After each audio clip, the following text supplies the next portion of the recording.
Comment envoyer des fichiers à signer dans ZoSign? On clique sur Envoyer pour signature et là, ça nous indique qu'il faut signer. Ici, on nous demande l'email et le nom. On ajoute le document qu'on veut faire signer. Voilà, un document totalement aléatoire. On peut changer son nom. OK, Hello Potato. Voilà. On peut ajouter des destinataires. Au lieu du mail seul, on peut choisir email plus SMS ou signature en personne ou juste approuver, etc. Ça dépend du type de fichier requis. Il y a d'autres paramètres ici, comme le délai pour le compléter, s'il était valable jusqu'à telle date, type de doc, dossier, description. Bon, les rappels automatiques, envoyer un rappel tous les 5 jours, etc.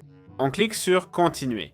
Ici, on doit entrer nos infos apparemment. D'accord, je vais l'inventer. Test, test, point, test. OK, tout marche, test et test. Bon, continuons. Voilà, c'est le document ici. On peut glisser notre signature. Car dans un document, parfois, on veut notre signature à gauche, OK, et que le collègue signe à droite, peut-être OK, ou mettre nos données ou le texte. Si c'est un document vierge, disons ce texte, blablabla, bla, bla, bla, OK, et les choses qu'on veut ajouter, bien sûr, tout ça est modifiable. Une fois qu'on l'a, oups, une fois fini, on clique sur, on clique sur sauvegarder, puis continuer, et on appuie sur envoyer, comme ça. Ici, ça nous dit de remplir une section. Donc, mettons notre signature, par exemple, voilà, envoyer, on clique sur confirmer, et ça nous dira, super, voici le fichier. Bon, on peut voir le document. Comme vous voyez dans la section documents et tout ça, on peut prendre ce fichier et l'envoyer, d'accord? L'envoyer à qui on veut pour signature. Voilà, on peut le sauvegarder, le modifier, voir le document,